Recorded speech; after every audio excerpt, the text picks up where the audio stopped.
زما ټولو ته حاپل دی مور او پلار که د چا ژوندي دي په دې موجوده ټیم کې زور زما پر دا باندې دی بس ښه عزت یې کوه استه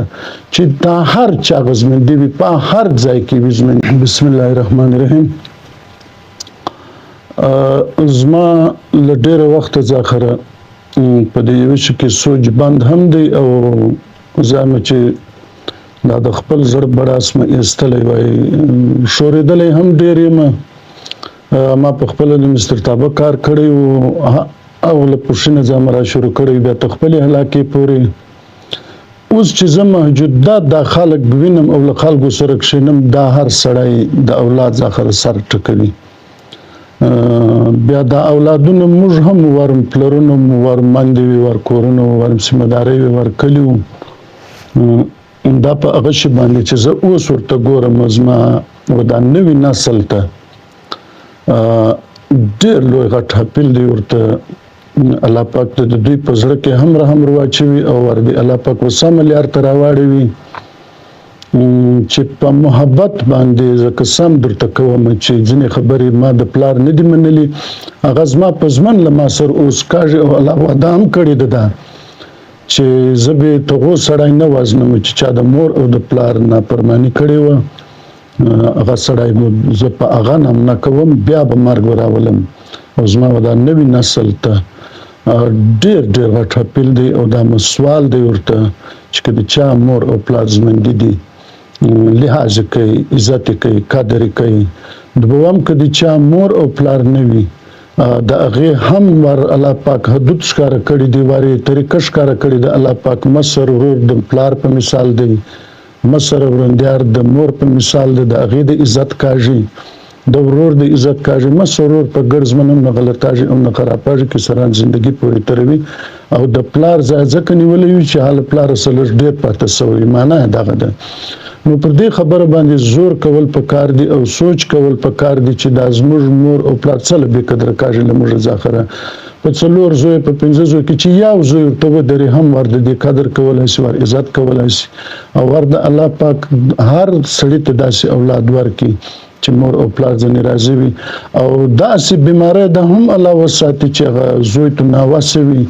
نه پر لسې قاږي ځینې داسې زویانې وسې وي پلار نشي ساتلی ځینې داسې وسې نه وي ارمان وي چې که زما څه وایي دوی ته ګردو ته زما حاپل دی له وس او له ناوسۍ سره هېڅ تعلق نه لري دا له دغه شي سره تعلق لري چې الله پاک انسان په دغه ځای وپوهوي چې دا زما پلار دی دا زما مور ده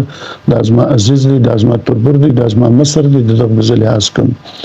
دوم د مشرانو پاته نه دي مشران نسته راکښې چې هغه پاتې دي د هغو عزت کوي بیا چې په هر کلي کې وو. دوم چې څوک پوهېده د هغه عزت کاسته په مشرۍ هم دا نه دی جوړ شوی مشر به وي په هېڅ به هم نه پوهېږي د مشرۍ لحاظ یې کوي د پوهې چې څوک پوهېده د هغه لحاظ کوي او انشاءالله تعالی الله به دا سړی نه خرابوي او الله به دا اولاد نه خرابوي چې د محبت په زړه کې د ګډ کور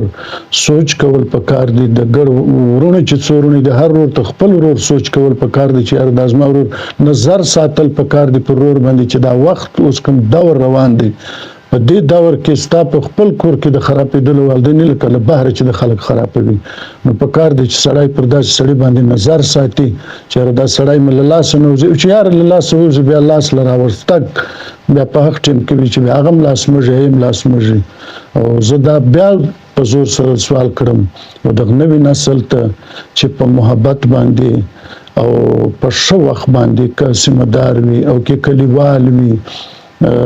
په هغه ټیم کې چې کوم موږ زړې ولیکان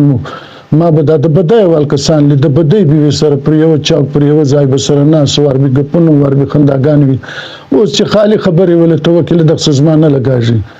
دا موږ نست خلاص زل زموږ یو کلی دی د هر سړی کلی دی د هر چا کلی دی د هر چا شهرونه دی نو په کار دی چې په غم په شادي کې موږ ګړ یو سره ولاړ یو او هغه خپل دغه سړی غم داسې وګڼو لکه دا غم مخکې دغه سی بو دا غم چې به کوم رالی په کلی کې داسې بو لکه چې موږ په خپل کور کې غم راغلی او اوس هم چې دغه ان شاء الله تعالی څوک غني ان شاء الله تعالی چې د چا په کور کې راځي د هغه سړی د بغړ کلی کې درد راځي ځکه د په درد وي د کلی او چې څورې مهنت هم کولای چې څورې مهنت کولی چا سره ملګرتیا ده چا سره ناستې ده چا سره ولاړې ده و هغه ته درس ورکوي چې هلکه د خپل کور عزت کوه د خپل کور د نرو د ښځو ته هلکانو ته لویو ته کمکیو په محبت استوګې په محبت انشاءالله تعالی که خدای کول موږ به الله نه خرابوي او اولاد د الله پاک و هر سړي ته داسې اولاد ورکړي چې ته مرګ پورې ملګری وي او ته مرګ پورې ورسره وي او پلار د هم داسې پلار و هر سړي ته ورکړي چې هغه د خپلو زویانو په هر واړه شي باندې اندېښمن وي او پر هر شي باندې نظر وي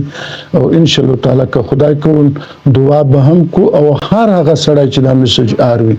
ډېر کوشش ته دا وکړي چې بیرته د هغه زړه خطا ته راواړي او هغه محبت ته او هغه عزت ته چې ولرکه او هغه میلمستیا ته و هغه ناستې ته و هغه ولاړې ته داسې وخت الله ډېره کړې هم د زمانه هغه وړاندې وخت نه دی یو زوی دوه زوی اوس الله پاک دنیا ډېره کړې ده او الله دې تر دغه هم ډېر کړي او الله پاک ته هر سړی عزتمن کړي د چا په عزت کې کار مه لرئ او د چا په دولت او د چا په خوښۍ کې نیت مه بدوئ او نظر مه پر سات تاسې چې دغه څه له خدای ورکړي هغه کې به خدای څه لیدلی وي چې الله یې ورکوي و موږ ته دې هم الله راکړي و هغو ته دې هم ورکړي او مجبوري دې د چا ختمه کړي هر سړی د الله له مجبورۍ له مشکلاتو له دغه ځخر وساتي موږ د هم وساتي دغه کم خوښه سو دا ویډیو بس خو عمل ضرورت دی عمل پر وکاسته د زما ټولو ته حاصل دی مور او پلار کدي چا زموندي په دې موجوده ټیم کې زور زما پر دا باندې دی بس ښه عزت کواسته دی نو دا دغه کواسته دا اوس واقعا د کراچي بل ورځ ما په دروازه کې دغه ملاته یو سړي ټلیفون وکړ چې زما مور و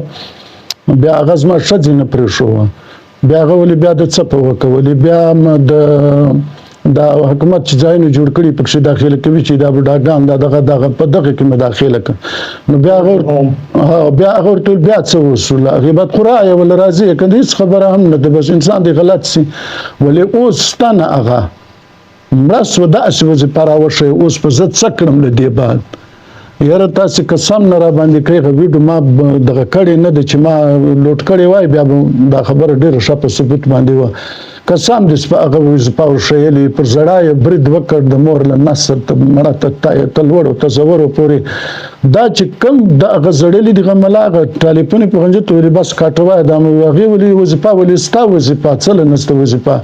دا ولز مال او دل سمیم ولې سوک هغه ولې ستا وځپا څل نسته هر څه ستا به شاته کولای سي سړی هغه ملا دورې ګرم سو هغه مفتي چې هغه وځپا هم نه کور او پر زړه باندې برید وکړ کیمرا دې کاټ ک نو په کار دی اخیری ټیم دی چې د مور د پلار عزت کوو د ورونو عزت کوو است د تربرو د کاله د سیمدار ان شاء الله تعالی الله پاک په نه خرابوي او که خدای کول موږ به الله پاک کامیاب کوي که موږ د بل د کامیابی دعا کوو او د بل کامیابی باندې خوشاله کړو ان شاء الله موږ په خپل کامیاب یو الله پاک دې تاسو هم خوشاله ساتي او موږ هم الله پاک خوشاله ساتي ډېر مننه جلال الدین کاو دغه د ډېر په زړه پورې خبرې